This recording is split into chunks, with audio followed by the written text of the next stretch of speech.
Hello साथियों, मैं B L लूणा मेरे यूट्यूब चैनल स्टडी टाइम में आपका हार्दिक स्वागत करता हूं। हम हिंदी साहित्य का इतिहास पढ़ रहे थे और हिंदी साहित्य के इतिहास में हमने जो 2 क्लासें कर ली है, ये हिंदी साहित्य की तीसरी क्लास है। तो इसके अंदर हम आचार्य हजारी प्रसाद द्विवेदी है वहां तक पहुंच गए थे। अब जो हजारी प्रसाद द्विवेदी के कुछ पॉइंट और रह गए थे वो हम देखेंगे। तो अगर आप मेरे चैनल पर पहली बार विजिट कर रहे हो तो आप मेरे चैनल को सब्सक्राइब कर ले, बेल आइकन को ऑल पे प्रेस कर ले ताकि मेरे आने वाले हर वीडियो का नोटिफिकेशन आपको मिलता रहे। अब बगैर समय गमाए हम बात करते हैं आचार्य हजारी प्रसाद द्विवेदी की। तो आचार्य हजारी प्रसाद द्विवेदी के आगे का जो पॉइंट है वो है आचार्य हजारी प्रसाद द्विवेदी आचार्य शुक्ल के सबसे बड़े आलोचक माने जाते हैं। सबसे बड़े आलोचक माने जाते हैं, यानी आचार्य रामचंद्र शुक्ल और आचार्य हजारी प्रसाद द्विवेदी दोनों के बीच में जो विचार थे उन विचारों में द्वंद्व की स्थिति थी। यानी जो आचार्य रामचंद्र शुक्ल थे, यानी आचार्य जो शुक्ल थे, उनके जो विचार थे उनका सबसे ज्यादा विरोध बहुत बार क्वेश्चन आया है, यानी सबसे ज्यादा विरोध है वो आचार्य हजारी प्रसाद द्विवेदी ने किया था। तो इसमें यही बात लिखी हुई, आचार्य हजारी प्रसाद द्विवेदी आचार्य शुक्ल के सबसे बड़े आलोचक माने जाते हैं। इन्होंने वीरगाथा काल को आदिकाल नाम दिया। ठीक है, तो 2 नाम आपको याद हो गए, यानी आचार्य रामचंद्र शुक्ल ने तो आदिकाल को वीरगाथा काल कहा था और हजारी प्रसाद द्विवेदी ने आदिकाल कहा था। ठीक है, आदिकाल को अत्यधिक विरोधों एवं व्याख्यातों का युग कहा।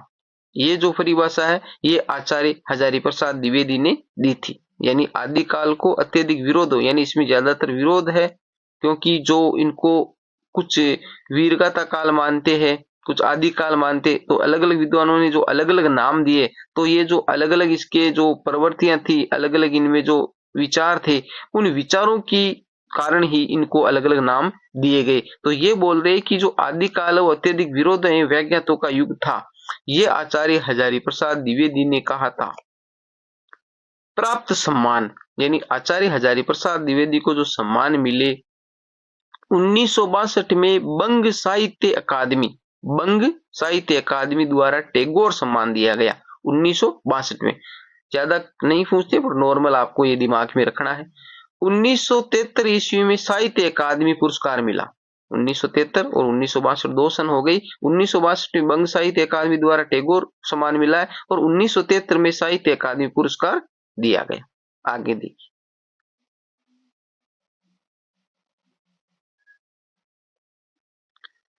आगे हमारा डॉक्टर नगेंद्र का भी बहुत योगदान है। डॉक्टर नगेंद्र की एक पुस्तक है हिंदी साहित्य का इतिहास, डॉक्टर नगेंद्र की बुक है, अच्छी बुक है। आप अगर हिंदी साहित्य से हो तो आपको लाकर वो जरूर पढ़नी चाहिए, विस्तार से उसमें लिखा हुआ है, तो आप जरूर लेके आए। जन्म 1915 ईस्वी, यानी डॉक्टर नगेंद्र का जन्म 1915 ईस्वी में हुआ था। मृत्यु बात करें तो 27 अक्टूबर 1999, यानी मृत्यु 1999 में हुई थी। बात करें इनकी रचनाओं की, हिंदी साहित्य का वृहद इतिहास, जो मैंने आपको बताया अभी, हिंदी साहित्य का जो इतिहास है वो है हिंदी साहित्य का वृहद इतिहास नाम से 10 भागों में। कितने भागों में? 10 भागों में, जो 1973 में प्रकाशित हुआ था, 1973 में। दूसरा हिंदी साहित्य का इतिहास, एक हिंदी साहित्य का इतिहास है। तीसरा है रीति काव्य की भूमिका। तो ये जो 3 पुस्तकें हैं इनकी जो मोस्ट और महत्वपूर्ण है, जिनका मैंने यहाँ पर नाम दिया है। बात करें काल विभाजन की,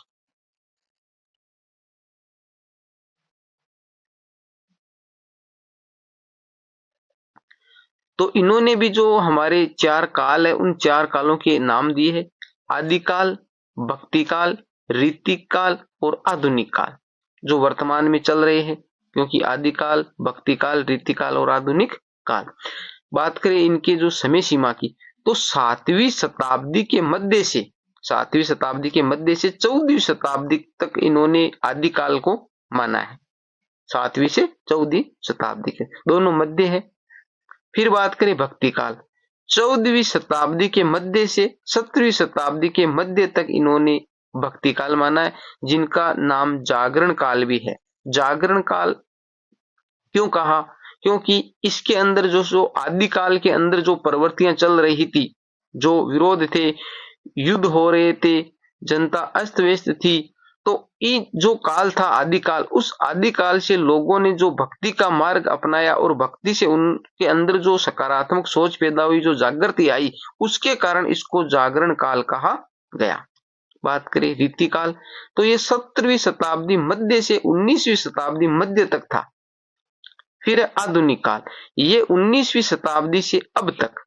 तो इनका जो काल विभाजन है, सारे जो अलग अलग हम पढ़ते आ रहे हैं, तो उनका जो काल विभाजन है उनमें जो 1 2 3 साल का ही अंतर है, बाकी लगभग सेम सा ही है, लगभग सेम सा ही है। अब आगे जो इन्होंने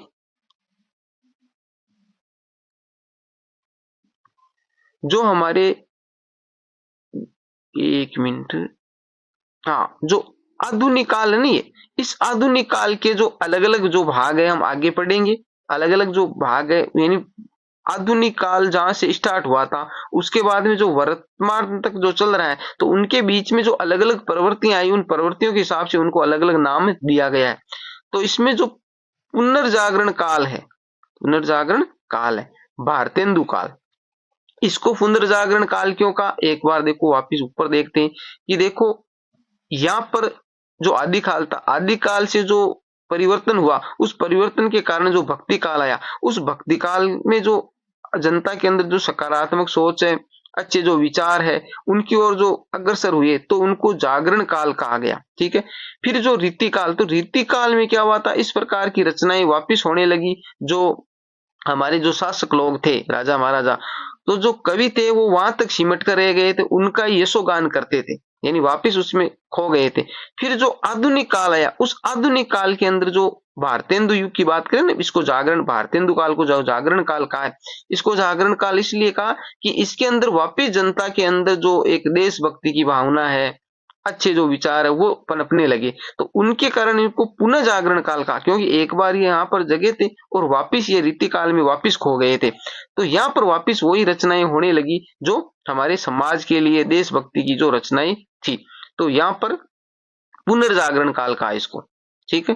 तो भक्ति काल है, वो जागरण काल है, और जो हमारा भारतेंदु काल है वो पुनर्जागरण काल है। ये 1857 ईस्वी से 1900 ईस्वी तक था। 1857 ईस्वी से 1900 ईस्वी तक। फिर बात करें जागरण सुधार काल, यानी जो ये जाग गए थे, जागरण जो काल था, उसमें फिर धीरे धीरे सुधार होने लगा, वो द्विवेदी काल था। महावीर प्रसाद जो द्विवेदी है, उनके नाम से ये पड़ा है। ये फिर 19वीं से 1918 तक था, 1900 से 1918 तक था। फिर बात आई, आगे आया छायावाद, तो छायावाद 1918 से 1938 तक था। आगे है छायावादोत्तर काल। इस छायावादोत्तर काल के अंदर दो, एक है प्रगति प्रयोग काल, प्रगति काल और प्रयोग काल दोनों को मिक्स में है, 1938 ईस्वी से 1973 ईस्वी तक था। फिर है नवलेखन काल, तो 1973 नहीं, 53 है ये। ठीक है, मैंने 73 बोल दिया था, 1953, यानी 1938 ईस्वी से 1953 ईस्वी तक था। और नवलेखन काल है वो 1953 ईस्वी से अब तक, जो वर्तमान स्थिति चल रही। तो हमारे जो आधुनिक काल है, उस आधुनिक काल के ये अलग अलग भाग है, वो अलग अलग किए गए। क्यों किए गए? क्योंकि जो प्रवृत्तियां वो अलग अलग बदलती रही। तो एक हो गया हमारे भारतेंदु काल, फिर द्विवेदी काल, फिर हमारी छायावादी काल।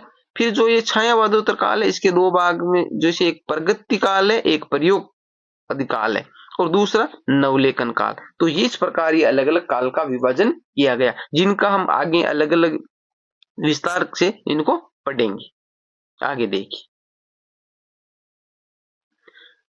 आगे है डॉक्टर रामकुमार वर्मा। डॉक्टर रामकुमार वर्मा है, वो भी साहित्य के अंदर महत्वपूर्ण भूमिका रखते हैं। तो बात करें इनके जन्म स्थान की, तो जन्म सन की 15 सितंबर 1905 इनका जन्म हुआ था। स्थान है सागर जिला, एमपी, यानी मध्य प्रदेश। ठीक है। तो इनका जन्म 15 सितंबर 1905 को, सागर, स्थान सागर और जिला मध्य प्रदेश। मृत्यु की बात करें तो 1990 में इनकी मृत्यु हुई थी। बात करें इनकी रचनाओं की, तो हिंदी साहित्य का आलोचनात्मक इतिहास महत्वपूर्ण ग्रंथ है और परीक्षा में पूछा भी जाता है, आचार्य रामचंद्र शुक्ल द्वारा रचित ग्रंथ है। तो ये हिंदी साहित्य का आलोचनात्मक इतिहास आचार्य रामचंद्र शुक्ल द्वारा रचित ग्रंथ है। आपको इसको याद रखना है, क्योंकि हिंदी साहित्य का जो इतिहास है बहुत सारे विद्वानों ने लिखा है और बहुत सारे विद्वानों ने लिखा है, तो यहाँ पर कंफ्यूजन की स्थिति भी पैदा होती है। तो आपको इनमें से जो एक शब्द अलग है, जैसे डॉक्टर नगेंद्र था, उन्होंने लिखा हिंदी साहित्य का वृहद इतिहास, तो जो वृहद नाम है, वो वृहद जो नाम है बड़ा, तो वो आपको पकड़ना है, वृहद नगेंद्र। तो आपको इस प्रकार याद करना है। डॉक्टर रामकुमार वर्मा की बात करें तो इसमें आया आलोचनात्मक इतिहास, तो रामकुमार आलोचना, इस प्रकार करके आपको याद करना है इसको। बात करें इनकी सन की, तो 1938। अब देखिए सन आलोचना 38 ए आ रहा है, तो इस प्रकार आपको इसको कनेक्ट करके, क्योंकि अभी आपको ये सरल लग रहा है और आपको ऐसे भी लग रहा है कि ऐसे करने की कहाँ आवश्यकता है, पर धीरे धीरे आप साहित्य के अंदर घुसोगे तो इतनी सन्ने हो जाएगी, इतनी रचनाएं हो जाएगी कि आप कंफ्यूजन पैदा होने लगेगा। परीक्षा के अंदर फिर आपको पूरी याद नहीं होगी। तो आप इसको ऐसे टच करके याद करते हो तो वो दिमाग में इस प्रकार आ जाती है कि आलोचना 1938, तो ये आ करके इस प्रकार याद कर सकते हो। इनको पद्म भूषण दिया गया 1963 ईस्वी में, 1963 ईस्वी में। काल विभाजन, तो काल विभाजन की बात करें तो इन्होंने 5 खंडों में विभाजित किया है। आगे देखो,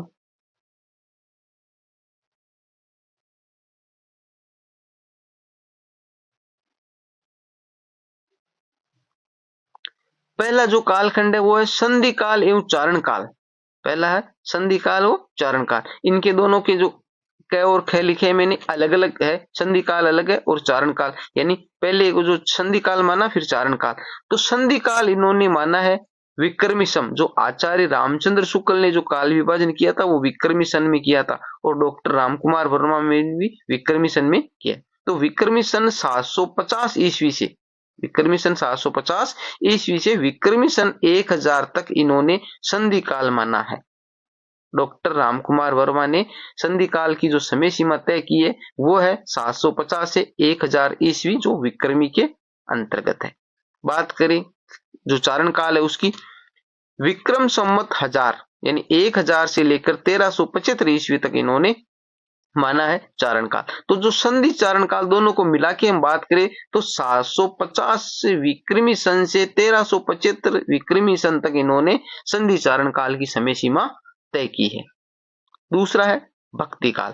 तो आपको यहाँ पर देखो याद करने वाली बात है कि एक तो डॉक्टर रामकुमार वर्मा द्वारा आदिकाल का क्या नामकरण दिया गया, तो संधि चारण काल, ठीक है। एक तो ये हो गया आचार्य रामकुमार वर्मा ने दिया है। दूसरा इनकी जो समय सीमा है वो आपको दिमाग में रखनी है। अब जो भक्ति काल, रीति काल, आधुनिक काल, वो नाम इनके सेम ही है। भक्ति काल की जो समय सीमा है वो विक्रमी सन 1375 से विक्रमी सन 1700 तक मानी है। रीति काल की बात करें तो विक्रमी सन 1700 से विक्रमी सन 1900 तक माना है इन्होंने। और आधुनिक काल वो विक्रमी सन 1900 से अब तक माना है। तो लगभग इनकी जो समय सीमा है वो सेम ही है, नाम ही है इनके जो काल विभाजन का वो भी सेम ही है, बाकी थोड़ा सा जो यहाँ पर है वो थोड़ा अलग है। आगे देखो,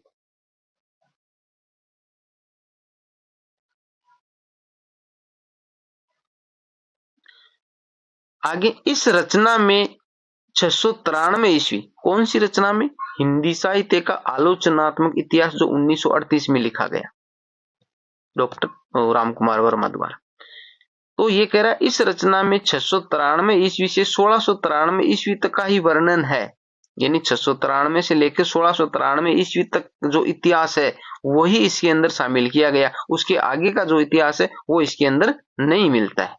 तो ये लाइन भी महत्वपूर्ण हो जाती है, 693 ईस्वी से 1693 ईस्वी तक। ये लाइनें देखकर आपको एग्जामिनर क्या करता है कि बीच में से मैंने जो लाइनें लिखी यहाँ से लाइनें उठाकर उसमें देता है कि निम्न में से डॉक्टर रामकुमार वर्मा से संबंधित नहीं है। जैसे मान लिया एक लाइन ये दे दी कि डॉक्टर रामकुमार वर्मा द्वारा रचित इतिहास में 693 ईस्वी से 1693 ईस्वी तक का ही वर्णन है।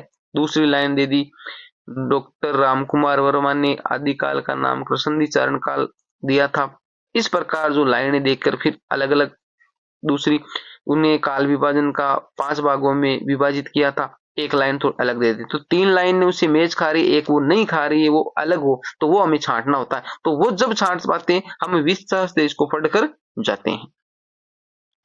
इन्होंने वीरगाथा काल को चारण काल, वीरगाथा काल को चारण काल व इसमें पूर्व के काल को, वीरगाथा काल से पूर्व के काल को संधि काल कहकर पुकारा है। तो संधि चारण काल ये दोनों नाम ही हो गए। इन्होंने अपभ्रंश, अपभ्रंश के कवि स्वयंभू, इस प्रकार लिखा है स्वयंभू, अपभ्रंश के कवि यानी जो स्वयंभू था वो अपभ्रंश का कवि था, न कि हिंदी का, को हिंदी का प्रथम कवि माना है। तो ये भी आपके लिए महत्वपूर्ण हो जाता है कि डॉक्टर रामकुमार वर्मा ने हिंदी का प्रथम कवि किसे माना है, तो स्वयंभू को माना है। इन्होंने उसको हिंदी का प्रथम कवि कहा, परंतु अन्य जो है वो मानते हैं कि अपभ्रंश का कवि है, हिंदी का नहीं है, परंतु डॉक्टर रामकुमार वर्मा ने माना है। इन्होंने भक्ति काल की निर्गुण ज्ञानाश्री शाखा को संत काव्य एवं प्रेमाश्री काव्य धारा को सूफी काव्य कहकर पुकारा है। डॉक्टर रामकुमार वर्मा ने, जो हम भक्ति काल आगे पढ़ेंगे, पीछे मैंने आपको थोड़ा शॉर्ट में बताया भी है, जो भक्ति काल है उसमें जो निर्गुण की ज्ञानाश्री शाखा को संत काव्य कहा है और प्रेमाश्री काव्य को सूफी काव्य कहा है। तो डॉक्टर जो हमारे आचार्य रामचंद्र शुक्ल थे, उन्होंने भक्ति काल को जो निर्गुण शाखा और सगुण शाखा में विभाजित करके ज्ञानाश्री और प्रेमाश्री नाम दिया था। उसके बाद में जो संत काव्य और जो सूफी काव्य ये नाम है वो किसने दिया है, ये हमारे रामकुमार वर्मा ने दिया है। ठीक है, तो ये बात आपको दिमाग में रखनी है।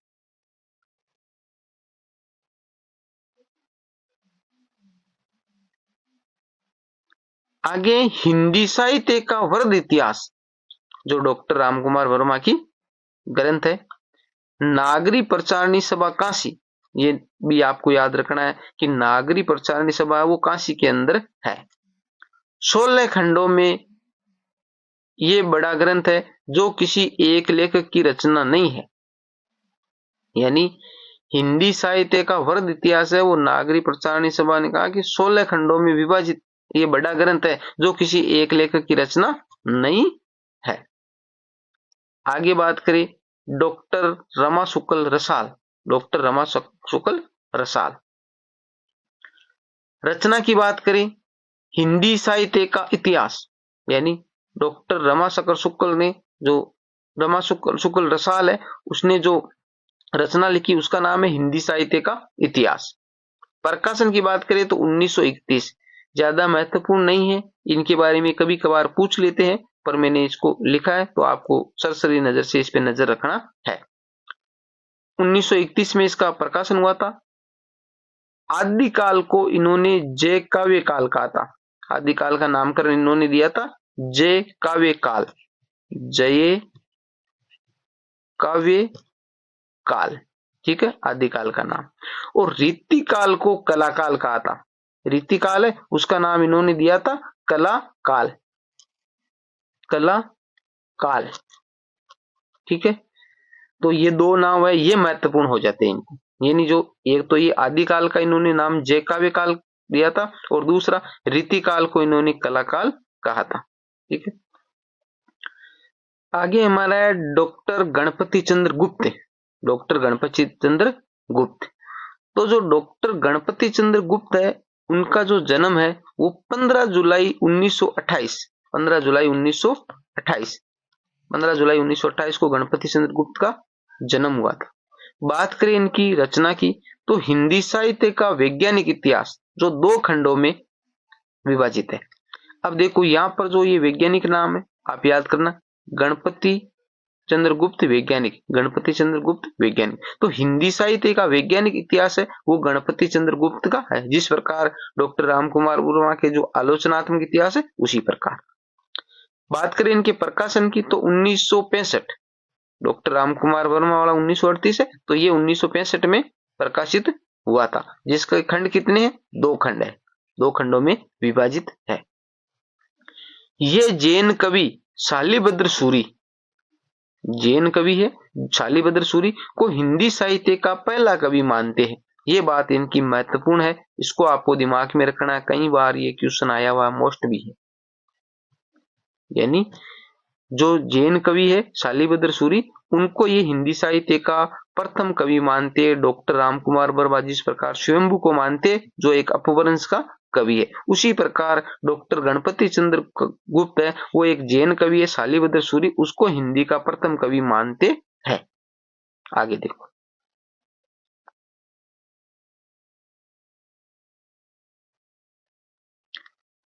आगे है बाबू श्याम सुंदर दास। बाबू श्याम सुंदर दास, उसकी रचना की बात करें, हिंदी कोविद रत्नमाला।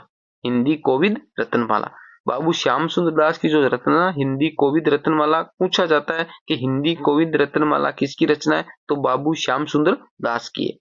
1909 ईस्वी व 1914 ईस्वी, यानी जो प्रकाशन वर्ष है इसका दो दे रखा है, 1909 और 1914, दोनों आपको याद रखनी है। दूसरी हिंदी भाषा और साहित्य, हिंदी भाषा और साहित्य 1920 ईस्वी, तो इनके बारे में ज्यादा नहीं, बाबू श्याम सुंदर दास से इसकी ये दो रचनाएं जो महत्वपूर्ण है और आपको परीक्षा की दृष्टि से इनको दिमाग में रखना है। एक है हिंदी कोविद रत्नमाला 1909 और 1914 इसका प्रकाशन वर्ष है, और एक है हिंदी भाषा और साहित्य 1920 ईस्वी। तो ये हमारी हिंदी साहित्य के इतिहास की जो तीसरी क्लास थी, जिसके अंदर हमने जो अलग अलग जो विद्वान थे उनके बारे में अध्ययन किया है, जिनका हमारे साहित्य के अंदर महत्वपूर्ण योगदान है। अगली क्लास में हम इनके जो काल विभाजन है अलग अलग जो किया है वो देखेंगे आगे का। ठीक है, तो आपको ये क्लास अच्छी लगी है तो इसको लाइक शेयर एंड सब्सक्राइब करें। मिलते हैं अगली वीडियो में, तब तक के लिए जय भीम जय भारत।